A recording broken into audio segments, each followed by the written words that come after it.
সময় শেষ হয়ে গেলে আর কি সময় পাবেন? আপনার কাছে যখন মালাকুল মাউত আসবে, তখন আপনি মালাকুল মাউতকে বলবেন, ও মালাকুল মাউত, আমাকে একটু সময় দাও।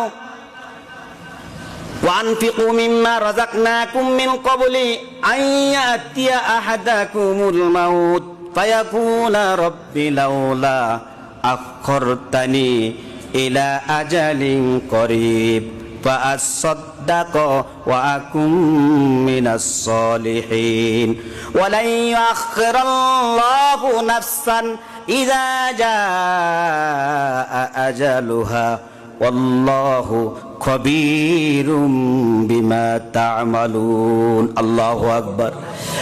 মৃত্যুর সময় যখন মালাকুল মাউত আমার আপনার কাছে আসবে জানটা কবজ করার জন্য, তখন আমরা কি বলবো? ও মালাকুল মাউত, আমাকে একটু সময় দাও, আমি একটু আল্লাহর রাস্তার দান খয়রাত করি। কি করি? জীবনে ইমাম সাহেব, খতিব সাহেব অনেক বক্তব্য অনেক বুঝাইছে দান করার জন্য আল্লাহর রাস্তাত। আমি কখনো দান করি নাই। আমার অনেক টাকা পয়সা ধন দৌলত আছে, আমি কিছু সদকা করে নিই, আমি মসজিদে কিছু টাকা পয়সা দিই, মাদ্রাসায় কিছু টাকা পয়সা দিই, এতিম গরিব দুঃখীদেরকে কিছু টাকা পয়সা দান করি। একটু সময় দাও, ফাআসাদদাকু ওয়া আকুম মিনাস সলিহিন, ভালো কাজ করি, তওবা করি, ইস্তেগফার করি, একটু সময় দাও। মালাকুল মাউত বলবে, ওয়ালা ইউআখিরাল্লাহু নাফসান ইযা জাআ আজালুহা। ও আল্লাহর বান্দা, তোমাকে 70 বছর জীবন দিয়েছে আল্লাহ। কয় বছর? এই 70 বছর 75 বছর জীবনের মধ্যে তুমি কখনো আল্লাহর রাস্তায় দান করো নাই, আল্লাহকে সেজদা দাও নাই, আল্লাহর কাছে ক্ষমা চাও নাই। আজ কি তুমি, তোমার কাছে আল্লাহ আমাকে পাঠাইলো মৃত্যুর ভয় থেকে বাঁচার জন্য, মৃত্যু থেকে বাঁচার জন্য তুমি সময় চাচ্ছ। মালাকুল মাউত বলবে, ইদা জা আজালুহা, 1 সেকেন্ড আগো পরও হবে না, 1 সেকেন্ড আগো হবে না, 1 সেকেন্ড পরও হবে না। আল্লাহ যে সময়ে জান কবজ করার জন্য তোমাকে হুকুম করেছে, ওই সময় মতে আমি মালাকুল মাউত তোমার জান কবজ করে ফেলবো। আল্লাহু আকবার।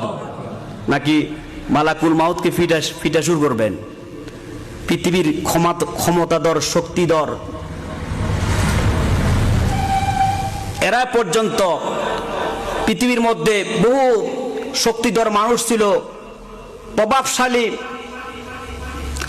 ক্ষমতাধর, বড় বড় শাসক দেশের মধ্যে রাজত্ব করেছিল। তারা কি মালাকুল মাউত থেকে বাঁচতে পারছে? ফেরাউন কোথায়? নমরুদ কোথায়? হামান কোথায়? আবু জাহেল কোথায়? সাদ্দাত কোথায়? ঠিকই না বলেন? এরা আমাদের চাইতে সফল না? এরা আমাদের চাইতে সফল। এরা কি বাঁচতে পারছে? এদেরকে ছাড় দেয় নেই। আমাকে আপনাকে সুযোগ দেবে? দাঁড়ানো অবস্থায় যদি মৃত্যু আপনার হুকুম হয়, বসতে আপনাকে দিবে না, ওই অবস্থার মধ্যে জান কবজ হয়ে যাবে। তাহলে সময়কে কাজে, আমাকে আপনাকে সময়কে কাজে লাগাতে হবে। সময়কে আমরা এমনি তেমনি শেষ করে দিলে পর আফসোস করবেন, আফসোস করলে আর কাজ হবে না। ঠিক কিনা? প্রত্যেকটা মানুষের বিরুদ্ধে 5টা মামলা লাগানো আছে। 1 নাম্বার হচ্ছে মৃত্যু, 2 নাম্বার কবর, 3 নাম্বার হাসর, 4 নাম্বার মিজান, 5 নাম্বার ফুলসিরাত। এই যে মামলাগুলি আপনার বিরুদ্ধে লাগানো আছে, এর থেকে বাঁচার জন্য, এই মামলাগুলো বেখসর মুক্তি পাবার জন্য আপনার কোনো চেষ্টা সাধনা আছে কিনা? মৃত্যু যখন এই মৃত্যুর মামলা থেকে আহসান পাবার জন্য, মৃত্যুর মামলা থেকে আহসান পাবার জন্য, অর্থাৎ আমরা মৃত্যুটা যাতে সহজ হয়, ইহসানের সহিত হয়, এর জন্য কোনো তদবির আপনার আছে কিনা? না থাকলে কি করতে হবে? তদবির আপনাকে করতে হবে। ঠিক কিনা বলেন? দুনিয়ার জমিনে একজন আরেকজনের বিরুদ্ধে মামলা দিলে সেখানে আমার কত পেরেশানি থাকে। আমার বিরুদ্ধে মামলা লাগলে কিভাবে মামলার থেকে মুক্তি পাবো, কিভাবে জামিনে আসবো, কিভাবে মামলা খালাস হয়। 1 কোড়ে রায় দিলে আরেক কোর্ট থেকে আমি জামিন নিয়ে আসি, 1 কোড়ে হাসির রায় দিলে আরেক কোর্ট থেকে জামিন নিয়ে আসে, শুধু বাঁচার জন্য চেষ্টা করে। ঠিক কিনা বলেন? কিন্তু আপনার বিরুদ্ধে যে 5টা মামলা লাগিয়ে দিল আল্লাহবাদী হয়ে, কে বাদী? আল্লাহবাদী। এই যে 5টা মামলার থেকে কে বাঁচাবে আপনাকে? মৃত্যুর সময় মালাকুল মাউত আসলে ভালো যদি ইমানদার আল্লাহওয়ালা হন তাহলে আপনার মামলাটা খালাস সহজ হয়ে যাবে। এমন ভাবে আপনার জান কবজ হবে, আপনি কোনো ব্যথা বেদনা কোনো কষ্ট পাবেন না, ইহসানের সহিত আপনার জানটা কবজ হয়ে যাবে। সুবহানাল্লাহ। আল্লাহ পাক পানি কুলের জান কবজ করার জন্য একজন ফেরেশতাকে নিয়োগ করলেন। তিনার নাম হলো কি আজরাইল, তিনার নাম হলো মালাকুল মাউত ফেরেশতা, ঠিক কিনা বলেন? মালাকুল মাউতকে যখন পানিকুলের জান কবজ করার জন্য দায়িত্ব দেওয়া হলো, মালাকুল মাউত তখন আল্লাহর কাছে বলল, পরদিগার, আমাকে যে আপনি পানিকুলের জান কবজ করার জন্য দায়িত্ব দিলেন, আমি যখন জান কবজ করতে যাব এরা আমাকে গায়লমন্দ করবে, আমার প্রতি বিভিন্ন রকমের অভিযোগ করবে, অভিশাপ দিবে, আমাকে বদদোয়া দেবে। আল্লাহ, আমি এই দায়িত্ব আমি পারবো না।